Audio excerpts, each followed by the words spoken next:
couple of lovely combinations of cherry conserve. One of them is cherry raspberry, another one is cherry mango. This one is cherry pineapple. I really like this because it adds just that hint of tropicalness. I prepared my cherries by removing the stems, washing them, and then pitting them in my pitter.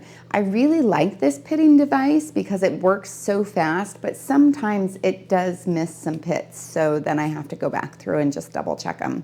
So is it really saving time in the long run? I still think so. Now you have two options. You can either mash your cherries or place them in the blender. I feel like it's just so much easier to use the blender that I do that. But you have to be careful because if you missed any pits, then you'll have to get them out of your blender. So I put this on low, and if I have to go fishing for a pit, so be it. But if you don't want to do that, then you can just mash them. So I'll process the cherries on low just long enough to make it so that I can't see any whole cherries.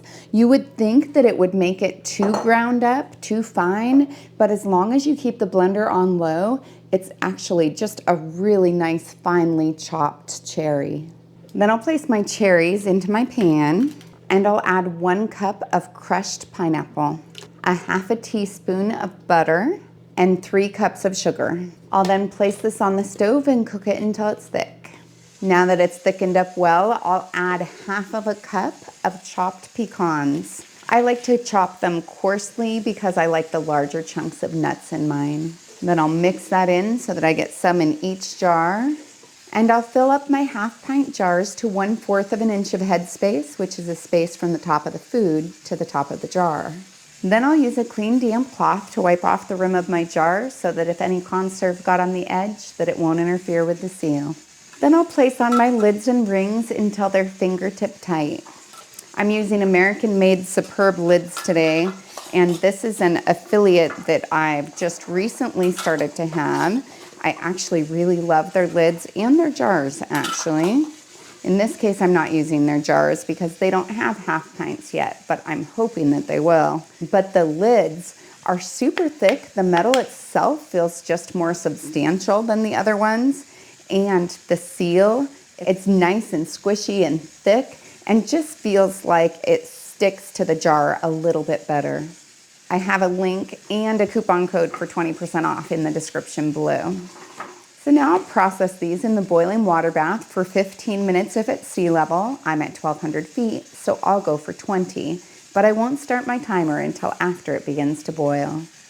Now that the processing time is complete, I'll turn off the heat, remove the lid, and let it cool for 5 minutes. I'll place the jars about 1 to 2 inches apart on a heat-resistant surface so that they can cool quickly. I'll leave them there for 24 hours so that they can get a good seal. I know that they've gotten a good seal if the center of my lids is depressed down. If it is, then I remove the ring, wash them with hot soapy water, and store them in a cool, dry, dark location like my pantry and use them in the next 1 to 3 years. If for some reason I have any that didn't seal, then I would place them in my refrigerator and use them right away. So the taste tester.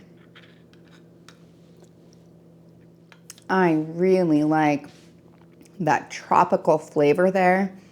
And then the pecans, I've always felt like pecans have almost like a vanilla-like taste to them. So good in there. I could very much eat this just on some vanilla ice cream. I think that that would be lovely.